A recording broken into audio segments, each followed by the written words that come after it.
Hello, I'm Lukman Liaquat. Welcome to the Sports Desk. It seems Thai boxing has a new home in West Yorkshire. The Northern Fitness Gym in Linthwaite is home to Huddersfield Thai Boxing Club. Here they aim to educate students as young as 7 about the art of Muay Thai. Thai boxing or Muay Thai is a form of martial arts originating from Thailand. It involves the use of various parts of the body such as the feet, elbows and knees. The instructors have over 10 years of experience in Muay Thai. Crew Dave Riley tells us why he believes this sport has become such a big hit in Huddersfield. I'd like to think, I think it's because it's so dynamic and it's hard to get bored of it. You know, it's because the whole thing about Muay Thai is the combinations, everything links together. And once you know the kicks, the elbows, the knees, the punching, it all links together, and you can never get bored. You can keep developing that. Here at Huddersfield Thai boxing, predominantly for fitness and health and sport.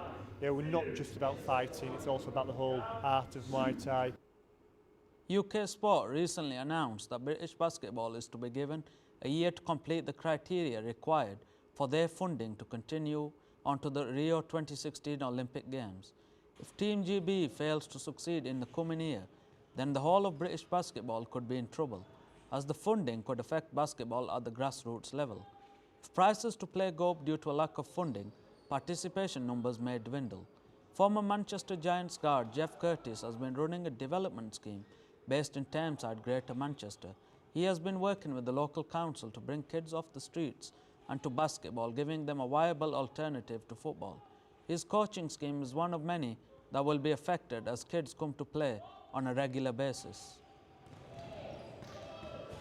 Obviously, without the funding, the development of younger basketball players is not going to happen.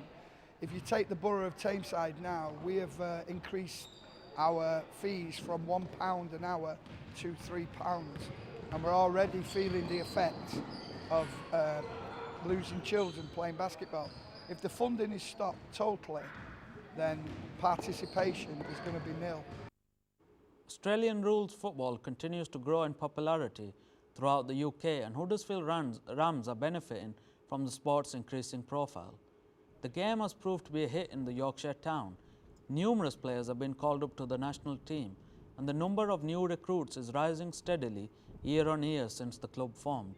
Club captain and coach Jason Batty has represented England in recent years.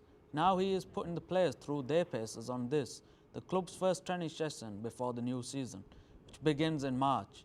The team spirit is on a high, which is crucial to both the club's and the sport's success. Media interest in the team has also increased, and returning player Matt Evans thinks that the game can continue to grow in the UK. It's already growing, year on year. You have to look down here, we've got another half a dozen boys turned up today that never played it. So I mean, when I started a few years ago, I think we'd only got 6 teams in our league. We've now got 8, 2 social sides. So and that's just in the north of England. You know what I mean? So it's really taking off. It could be massive. Dewsbury Rams have started the new Kingston Press Championship with high hopes, having appointed Glenn Morrison as coach on a 2-year contract. This is Morrison's first managerial position, having retired as a player through injury back in November 2011. The Rams have also introduced new blood into the playing staff after Morrison's appointment. They have made 13 signings in all ahead of the new league campaign. 36-year-old Morrison now has the ideal opportunity to express his ideas and talents on a new-look Rams team and nurture the squad to his own style of play. The ex-Bull star and Australian international, Morrison, expects to be making finals with the Dewsbury Rams before his contract expires at the end of the 2014 season, but admits it's still early days. Brighouse Town Football Club could go to the top of the Northern Barris Premier League this evening with a win at home to middle-of-the-table Glasshouten Welfare. This season's campaign could prove to be Brighouse's most successful ever. Winning the league title would mean promotion to the Evo-Stik Premier Division.